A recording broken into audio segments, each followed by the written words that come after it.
Buonasera a tutti, good evening and welcome to the Italian Radio Hour. Io sono Viviana and I would like to welcome back our regular listeners and also welcome any new listeners. Also be sure to like us on Instagram and Facebook at the Italian Radio Hour and subscribe to our YouTube channel to catch up on any past video interviews. Vorrei dare il benvenuto ai nostri ascoltatori da tutto il mondo, grazie per essere con noi anche oggi mentre continuiamo il nostro viaggio per l'Italia e la cultura italiana. I'm very pleased to have Dr. Rita Cavigioli with us today, who will allow us to talk about the importance and how to structure a autobiographical writing for those of us who have been living overseas or are probably the fruit, the children, whether it's first, second, or third generation of people that have migrated from Italy to the United States and find now having a lot of stories and information and wanted to put that all that richness of experience down and don't know where to start. But prima, pubblicità. Parli italiano? Do you want to learn, improve, or master your Italian? L'Istituto Mondo Italiano can help. Located in the heart of Regent Square, Mondo Italiano offers small group classes and one-on-one private tutoring in person or online to help you learn Italian in no time. Visit us online at www.istitutomondoitaliano.org. Buon pomeriggio, dottoressa Cavigioli. Welcome to the program. It's an honor. So for the curiosity of our listeners, can you tell us where are you connecting from? I'm connecting from Torino, in Italy, of course. Yes, and it's a beautiful, beautiful city that I highly encourage. Very elegant, kind of atypical, because we have large, wide avenues rather than small winding streets. Like the boulevards, those big boulevards, yeah, like Paris. And this is because the city developed mostly in the 18th and 19th centuries. So it's a neoclassical style. And we were the seat of the first Italian parliament, and the Kingdom of Italy was founded. That is correct. That's a very historical Italian capital, first Italian capital in the 1860s. And you can definitely feel that because, again, it's such an elegant city. I was there twice over the summer, the first time with my husband, and then I had to go back and explore a little more with my sisters. So the Royal Palace stole my heart. I know that the Egyptian Museum is one of the biggest or the biggest in Europe. The world, yeah. Yes. And we also feature a cinema museum.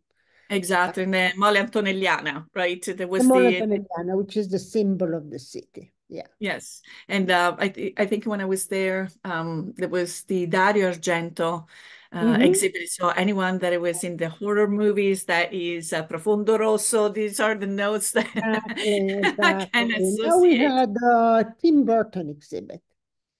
Nice. And then, of course, there are, references to the history of cinematography from the... Absolutely. It's phenomenal. It's a phenomenal venue. And also, if you have time to queue up in line and get on the elevator, although there are different places where you can enjoy a very nice view of Torino, but that's usually the one that is highlighted for tourists. We're going to go, we're going to go into today's topic, but one more thing about we cannot talk about chocolate when we talk about Torino and il bicerin, right? Gianduiotti, famous chocolates from Torino. Nutella comes from a town very close to Torino. Actually, I would say Torino is not on the tourist route, but it's become more and more famous as a tourist destination in the past few years, especially for wine and food festivals. Yes, we have the Alba, the Tartufo, Parolo. the Barolo. We have the yes, the Langhe. One episode that we did, it was actually focused on rice. So we talked a little bit about the region in there. Uh, Dottoressa Professor Cavigioli from Torino, Rita, all Rita. the way. Rita, okay, if you allow me so, Rita, from Torino to Missouri or somewhere in between before. No, no, no. My first, well, I've lived across two countries, I must say, Italy and the US. And my adventure started, my American dream started in Denver, Colorado, where I Ah, spent a year with a family attending a high school as a foreign exchange student. Then, after taking my bachelor's degree in Italy, I went back to the University of Washington first for my mhm. master's, and then to UCLA for my PhD. Okay, wonderful. And if we can share with our audience, so what is your specialty or the themes that you have devoted most of your academic career on? Because it's definitely very fascinating. You're also the author of 4 books, so maybe we can Yeah, also yeah, yeah, yeah. mention your books. Um, I spent my last period of time in the US in Missouri, and actually, I have retired. I'm a professor emerita of Italian Studies. So I taught and researched in the United States. My research area focuses, well, one in particular is cultural age studies, which I introduced, I must say, in Italy, in Italian academics, especially in connection with gender and generations. So in this appears also in my workshops. In fact, the first workshop that I offered, which is in an autobiographical writing workshop for over 50 for older adults. Is inspired by my interest in Mhm, cultural age studies. And I'm also interested in the study of intergenerational relationships. mhm, And I believe in, and we will do this in my workshop, present workshop, in exploring legacies. Hmm? mhm, And especially important for people who have, let's say, dual identity, mhm, uh, passing on hmm, their Italian heritage to their children, grandchildren, younger people in general, and also learning from them. So I think that intergenerational, let's call it transmission, does not mhm. go from upward to downward, from the oldest to the youngest, but also from downward to Reverse. Yes. upward. Yeah. And I think this is very important because nowadays, I mean, also the way that we associate and we gather with family has changed. Before there were some recurrent gatherings, whether it was not just the holidays. A lot of people might be talking about the Sunday lunch, Sunday dinner. You know, every Yeah. region, every family did it differently, but there was not technology. So even if you were 6, 7, 8, 10, 15 years old, you were at the table, and whether you wanted to listen to those stories or be part of the conversation, you had no choice. You didn't get up from the table until everyone was done. And I Yeah. have to say again, even if you didn't pay attention, these were stories that you probably children have heard over time, but there was Mhm. also the interaction, the priceless figure of Inonni, Mhm. um, and the interest that grandparents would have towards the grandchildren. Mhm. Sometimes even, I don't want to say even more than the parents, but the parents are too busy being parents. And I can Mhm. say with my father, how his role has, I don't want to say evolved or changed now that he doesn't have to be, excuse me, a parent anymore, and he definitely enjoys having conversations with his grandchildren. Mhm, And he mhm. almost, I don't want to say like going to confession, but every time they come back from Paris, Barcelona, or wherever it is, it's like, tell me, update me. And we have lost a little bit of that. So to the point that if we don't take action at some point, there is nothing Yeah, left yeah, to yeah, yeah, yeah. transmit. Let me ask you And if no, this, Italian grandparents, nonni are still very important. Also because young people, parents are busy with work, with the work schedule, and maybe difficult to enter kindergarten, which is not compulsory.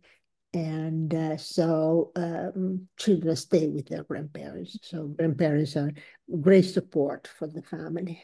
let me ask you, did you always have this interest, or or it matured, it slowly developed? It mature, let's say, well, I've always had an interest in autobiographical writing. So actually, my PhD dissertation is about Sibilla Neramo, who Mm-hmm, is an Italian writer, very prolific writer of the early uh, 20th century, mm-hmm, who wrote diaries from age 60 to age 80 when she died. So it's a mature age diary. And I studied this diary, uh, my PhD dissertation. Then I wrote about teachers' diaries. So this, as far as my interest in autobiographical writing is concerned, and then my first autobiographical workshop was, as I said earlier, mm-hmm, about for the over mm-hmm, 50. That reflects my interest in age studies. mm-hmm, And so combining these two interests, 3 years ago, I applied for a program mm-hmm, um, at it's called the Libera Università dell'Autobiografia, free autobiography university, which is located in Anghiari, in Tuscany, mm-hmm, a small town in Tuscany. And after 3 years, I got degree mm-hmm, um, as an expert in the conduction of autobiographical writing workshop and the collection also of life stories. mm-hmm. So starting from that and from the workshop for older adults, I have also developed and going to launch Mm-hmm. this spring um, a workshop for adoptive parents. Hmm. Very I interesting. am an adoptive mother myself. My Mm-hmm, daughter, who is 20 now, is mm-hmm. from China, Okay. and she's a very sweet young woman. Mm-hmm. Uh, so when we, as I said, we'll dive into the workshops in a little bit, but still, it's so fascinating. Again, your background and just the idea that when, and also you focus on women. If in your Yeah, studies, at yeah. what point does a woman become conscious of the fact that she's aging? Is Mm, very interesting. So, without giving a specific number, but when do you yeah. think the woman starts to become conscious about that process happening? Well, apart from the fact that my research has been in age studies, not aging studies. Yes. Mm-hmm. So how people live with their age, whatever their age may be. Let's say that not age, but age consciousness is stronger than in women than in men. Since their youth, women are used to thrive on their age, their youth, the younger woman, the older man stereotype, and conscious of their looks, and conscious of there are ways of addressing women, signorina, signora, depending on their marital status and their age. And women are used because appearance is very important, is more important. They are used to compare ages, their age with that of other women. Trying to look younger than their age. So their concern with age and aging is much stronger. And I would say that, on the other hand, nowadays, women's life expectation has incredibly risen. And therefore, there is an open space, open for imagination, for creation, beyond the reproductive age, which it's a space that women have to create, have to build, have to invent. And in fact, we are pioneers. I mean, I'm speaking as an older person. We're pioneers in our age because women in the past were not afforded this life stage. And I don't know about the US, but in Italy, you see mostly among the retired population, it's mostly women who take part in cultural activities, who travel. The retired people cultural work is women's women's work. In fact, if you we have the universities of the third age,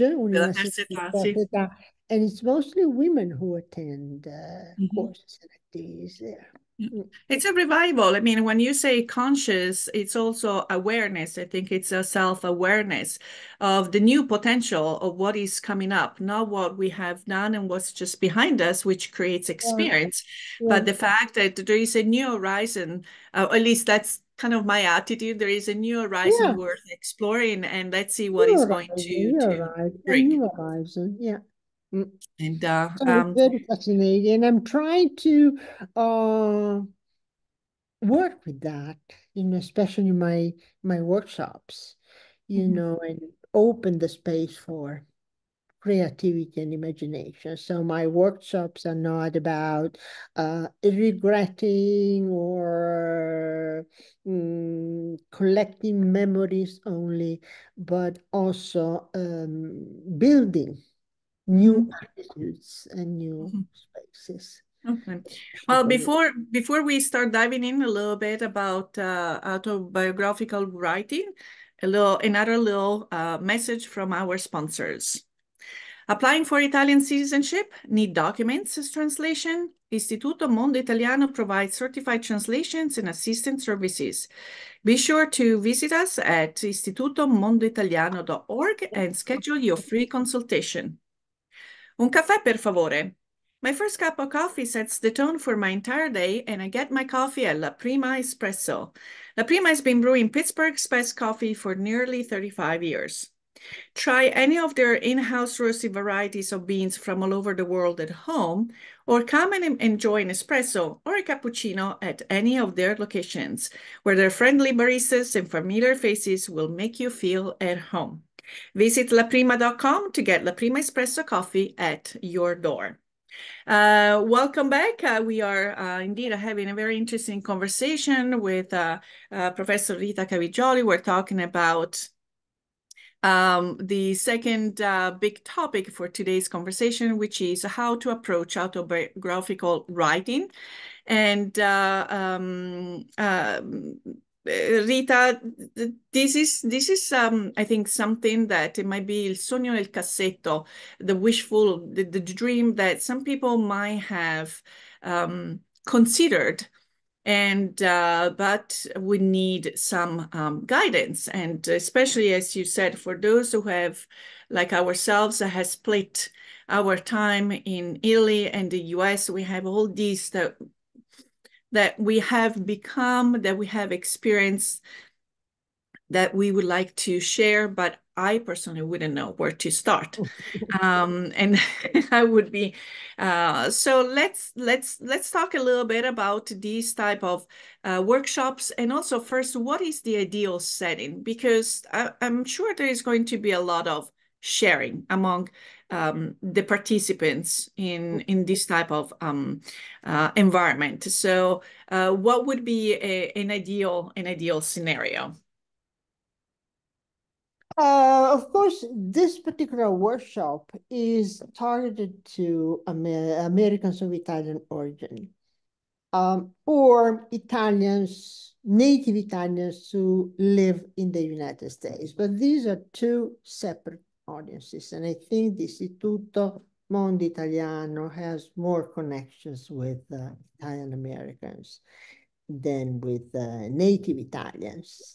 It's I a don't know. 50-50. We are Oh, indeed the 50. bridge between who has come recently, who is still coming, and who will come. So Oh, okay. but Very I well. indeed, maybe we Very can well. talk about, the different experiences and Yeah. different approach. So maybe So we let's have, talk about the workshop that might be designed for those of Italian origins, but have lived predominantly here in the US. so the target audience would be Americans of Italian origin in this scenario, and who are acquainted with Italy, Mhm, acquainted beyond tourism.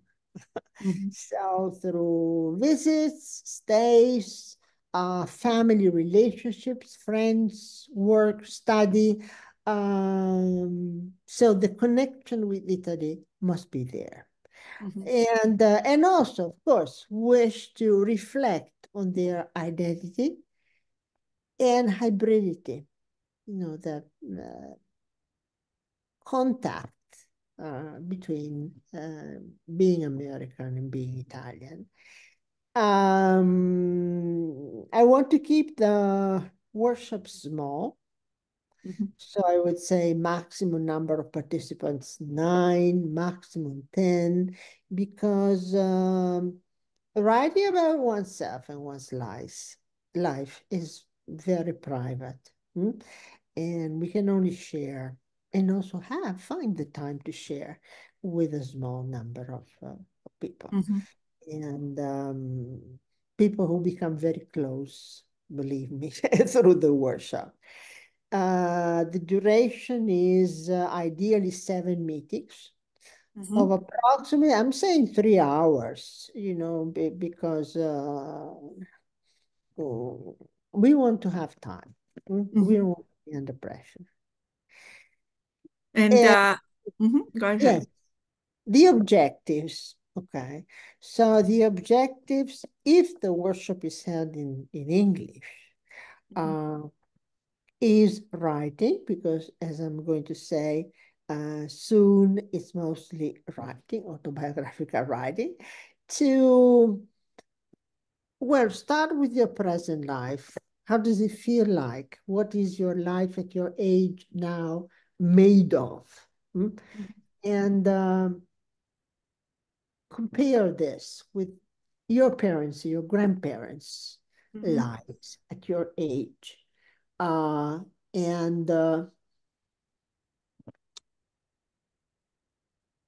how you feel about an Italian American, how they feel or felt as Italian Americans, mhm. which maybe We very know different. that varies greatly. Very Mm-hmm. different. And then describe your emotions. Mm-hmm. So very spontaneous.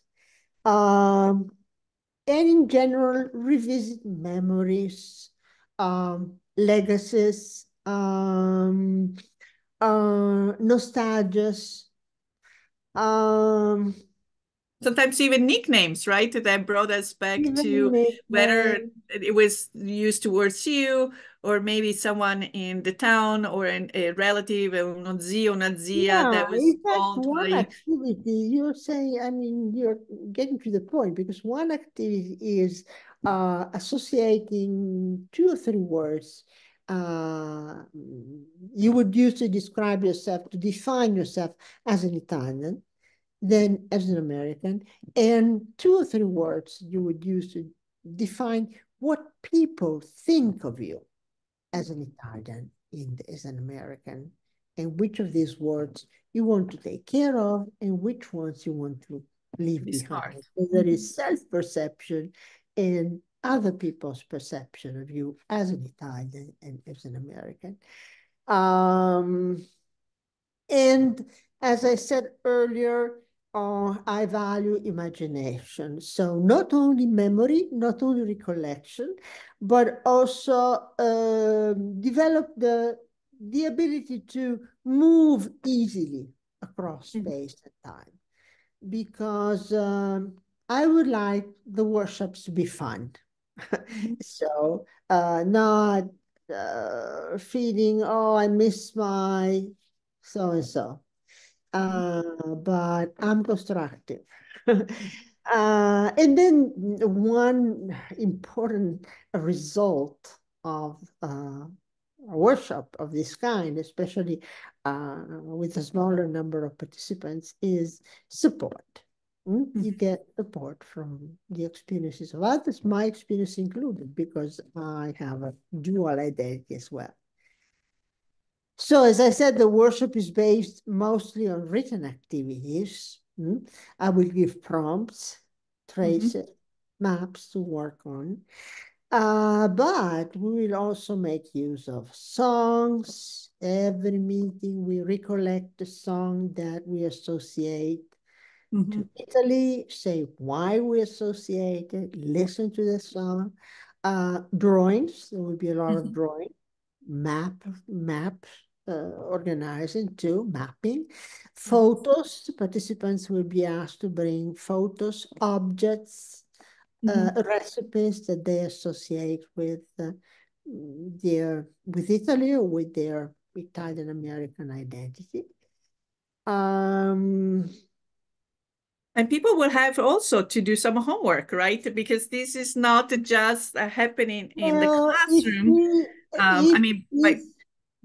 yes, if the workshop is offered in Italian for English-speaking Italian Americans with an advanced knowledge of Italian, then there is homework too. Mhm. That meaning that they should prepare drafts of the Mhm. writings before the meeting and Mhm. send them to me so that I can edit their drafts. Yeah. This, in the case um, we develop an option in Italian for Italian Americans. But there is, after each writing, usually 2 written texts per Mhm. meeting. We have 2 important moments. One is called condivisione. Condivisione means that participants, if they wish, because nothing is obligatory in this workshop, if they wish, they may share what they have written, read aloud. And then there is a moment of, I call it restituzione, in which I return the key points that emerge from their writings, Mhm. just as food for thought. Mhm. So there is some kind of an autobiographical covenant to respect, a pact. Mhm. Uh, Basically, sharing, as I said earlier, is non-obligatory. and text remains within the laboratory, within the workshop. So I encourage the participants not to talk to family, friends about what they write, but just keep it there in this small community that we create. Can I just interrupt Sure. on this point? Not to share with relatives about what they're writing, but can they collect additional stories, like what it's oral stories or from the family, or would that influence the memories of the writer? Of course, that would be very, very useful. And when I say you must, of course, everybody is free to do whatever they want. So if they come home and they want to tell their children what they did, what they wrote, it's fine with me. Mhm. Huh? I recommend to keep what you write within the workshop. In fact, I must say the meetings will be, I will record the meetings, Mhm. but uh, not share the recordings outside the group unless we want in the future to collect these stories Mhm. anonymously, of course, huh? And collect these stories and write an article, write a book, whatever. Um, and also important, very important, we should not judge, express judgments on the other people's texts. So respectful listening is essential to this. It sounds like it is indeed, it will create a strong sense of community among the Mhm, participants. And I mhm, think probably people will get more than what they bargain out of it, because as part of what I would define also homework is that self-reflection, taking time to think, because sometimes we're like mhm. so busy moving from one thing to another that we really don't take the time to pay attention to our emotions and recollections. We're always on to the next thing. Exactly.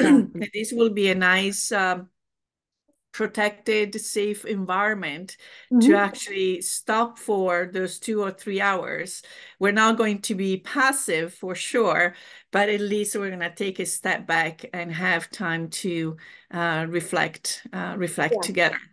yeah, yeah, you're very right. Yeah. And the modality of these workshops for anyone that is going to be interested in joining us, if you're in the Pittsburgh area, you can definitely come to Istituto Mondo Italiano. We have our very welcoming space, but also we invite anyone throughout the US, as long as you can make the meeting times, we will give also the option of connecting via Zoom. Is that correct, Yes, Rita?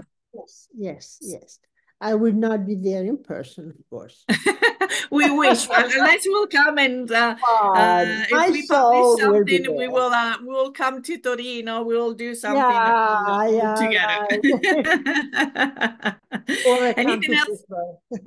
Anything else that you would like to add or in general comment? I think this is going to be a beautiful experience. Yeah, and the frequency, maybe we should talk about the Yes, frequency. absolutely. Um, it could be meeting once a week. It could be meeting Mhm. once every 2 weeks, and it's the I think same. once a week keeps things regularly, and so we have very aggressive plans to actually launch the first workshop together in April. So we want to make sure that we have enough time to tell people to again be part of this pioneer experience here. With Istituto Mondo Italiano, obviously not the first one for Professor Cavigioli, but for us it will be an honor. And I do want to acknowledge also Professoressa Francesca Savoia, who is being the person, the instrumental person to put the two of us in contact. So grazie, Francesca. Yeah, And I would hopefully, say, as far as I'm concerned, beginning at the very beginning of April, because in the second half of May, um, I'm traveling. And people start to organize their vacation as well. Here in the US, So very we have, beginning of right after Easter, mhm. very beginning of April. Ok, benissimo. And So, si prego. no, I would like to conclude what I want to say by saying that I'm extremely pleased to work with Viviana. And also, just I would like to leave you with word, a few words of wisdom. There is a saying that I really like, and we should live with a compass rather than with a clock. So I hope this has inspired me, and I hope it will, especially as far as age studies is concerned. We are at every stage of our life. We are emotion, emotion as long as we use a compass, and we Absolutely. can Mhm. learn. Mhm. Well, unfortunately, our time together today is up. Il Big Ben ha detto stop. It's time for us to say arrivederci e alla Oh, prossima. one more tiny Yes. little thing. Speaking of age, um, possibly there are no age limits, but possibly people uh, beyond 30, not because they're just because they have more life experience Mhm. to talk about, if that is possible. Okay, so we will definitely include that in the ideal participant, as I said, life experience. It could be also if someone at 30 has lived much more than others that have never lived there. But Mhm. obviously, we're looking for experiences to dwell upon. So we want to thank everyone for tuning in into the program. And if you have any questions or comments, or if you have any travel topics you would like us to address, please contact us at the italianradiohour@gmail.com. We would love to hear from you. And remember, if you or any of your family and friends have missed a prior episode or would like to listen to this episode again, subscribe to the Italian Radio Hour on YouTube or where you catch your favorite podcasts. I would like to thank my guest, Dottoressa Rita Cavigioli, our sponsor Istituto Mondo Italiano, and La Prima Espresso. Until next time, alla prossima. Ciao ciao! Ciao ciao a tutti, grazie. Ciao.